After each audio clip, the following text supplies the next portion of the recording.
Bonjour à tous, ravi de vous retrouver pour ce nouvel épisode.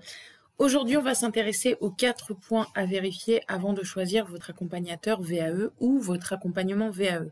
Il y a trop de personnes aujourd'hui qui s'engagent dans un organisme de formation, dans un centre de formation et qui, quelques mois, quelques semaines après, se rendent compte qu'en fait, ça leur correspond pas ou l'accompagnateur répond pas forcément à leurs demandes ou n'est pas forcément qualifié dans l'univers du candidat et l'univers du diplôme choisi pour l'accompagner. Vous n'imaginez pas le nombre de personnes qui sont en accompagnement qui me contactent ensuite pour avoir des outils, des conseils. Enfin, moi déjà, j'entre pas dans ce cadre-là. Si vous êtes accompagné, je vais pas hacker quelque part la pédagogie et la méthodologie de l'accompagnateur pour vous donner d'autres outils. Et puis, je suis comme tout le monde. Moi, j'accompagne les personnes qui sont en accompagnement avec moi. Sinon, vous avez cette chaîne YouTube pour vous aider de manière autonome ou vous avez les outils en ligne, mais on peut pas tout mélanger.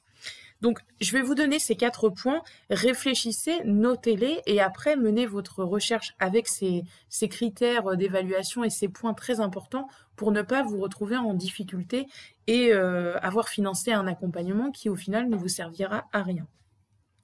Le premier point, déjà, c'est votre objectif et votre besoin. De quoi avez-vous besoin? En règle générale, les accompagnateurs, ils vont vous proposer une convention de 24 heures, enfin, ça va dépendre des accompagnateurs, et c'est pas forcément ce qu'il vous faut. Et ça, c'est déjà un gros problème dans l'accompagnement. Vous pouvez avoir uniquement besoin d'un accompagnement pour sélectionner votre expérience ou pour valider vos choix d'expérience et comprendre, par exemple, le référentiel, comprendre la méthodologie pour vous approprier ce qu'attend en termes de compétences votre certification. Ça peut être une chose.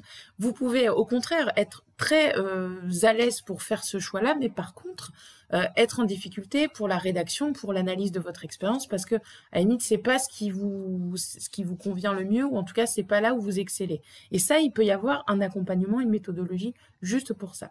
Ou au contraire, pour le livret 2, ça peut le faire, mais pour préparer l'oral avec le jury, là, la prise de parole en public, ça vous fait un peu plus peur, vous êtes moins à l'aise, vous savez pas vraiment à quoi vous attendre, et là, vous allez prendre un accompagnement pour ça. Mais ça n'est pas utile, et je le répète, de jeter je sais pas moi, 1500, 2000, 3000 euros, parce qu'il y a aussi des accompagnateurs qui forcent un peu les prix, juste pour, en gros, prendre toute une méthodologie dont vous n'avez pas besoin. Donc le premier point, c'est vraiment de essayer d'évaluer votre besoin et ensuite, une fois que vous avez votre besoin, votre objectif et votre budget, vous allez aller rechercher la prestation, l'accompagnateur VAE en face, qui va vous proposer ou un accompagnement à la carte ou un accompagnement complet si vous en avez besoin. Il n'y a pas de souci, ça se fait aussi. Mais n'allez pas gaspiller de l'argent, c'est vraiment important. Essayez de vous focaliser sur vous, sur votre besoin et ensuite, vous prenez l'accompagnateur qui va répondre à ce besoin et à votre objectif. Le deuxième point que je voulais vous livrer, et c'est tout aussi, je dirais, important, c'est vraiment de vérifier la pédagogie et la méthodologie de votre accompagnateur. Je m'explique. Il y a beaucoup d'accompagnateurs qui vont faire que de la théorie, c'est-à-dire qu'ils vont théoriser complètement l'accompagnement VAE et il n'y aura pas de pratique. Et ça, c'est problématique. On est censé vous expliquer les choses, donc il y aura forcément un peu de théorie, on vous représente l'attendu, ce qu'on attend de vous, la mécanique de la VAE, le livret 2, etc., l'oral avec le jury. Donc tout ça, il y a un peu de théorie, il y a un peu de présentation. Ensuite, il faut qu'il y ait de la pratique. Dans l'accompagnement, moi je le vois, mes accompagnements, c'est 10% de théorie pour 90% de pratique. Ce qui va vous faire avancer, c'est l'action que vous allez réaliser sur votre livret 2.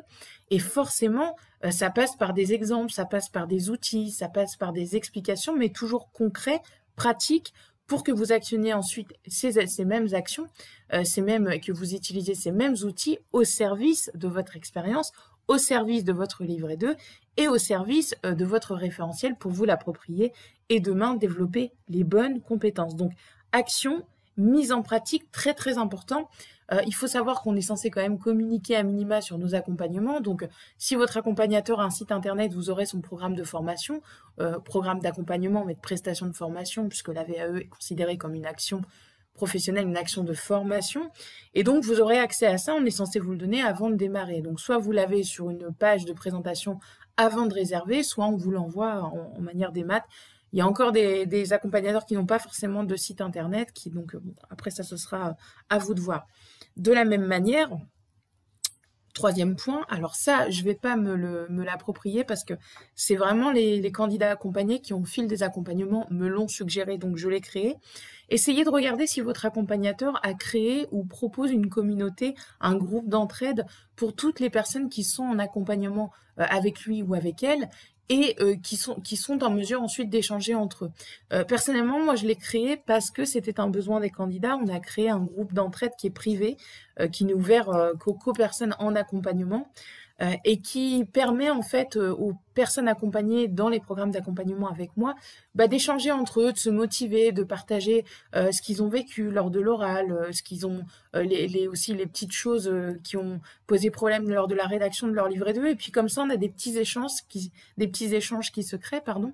Alors ils sont pas forcément tous sur la même certification, mais en tout cas ils sont tous sur un objectif, c'est de valider leur certification via la VAE. Donc ils passent en règle générale par les mêmes phases, les mêmes questions, les mêmes craintes, les mêmes difficultés, et tout ça, ça crée de l'échange, ça crée de la motivation. Je reste évidemment concernée par les échanges, et puis j'interviens quand je vois qu'il y a des questions un peu plus pointues sur lesquelles forcément je vais amener un peu d'expertise, un peu de sens et puis un peu de recul par rapport à ça. Mais l'idée, c'est bien de créer de l'échange, de l'entraide, et je trouve que c'est plutôt pas mal. Le groupe, on l'a créé il y a de ça 1 an et demi maintenant, au moment où j'enregistre la vidéo. Alors, toutes les personnes accompagnées n'y vont pas. Il y a 30 ou 40% des personnes qui ont rejoint le groupe. C'est pas très grave. Mais l'essentiel, c'est que les personnes qui en ont besoin trouvent ce groupe utile et qu'ils l'utilisent. Et puis, quatrième point, évidemment, je dirais que j'aurais pu même le mettre en premier point. Il n'y a pas d'ordre vraiment dans tout ce que je vous livre de priorité, c'est la légitimité de votre accompagnateur VAE.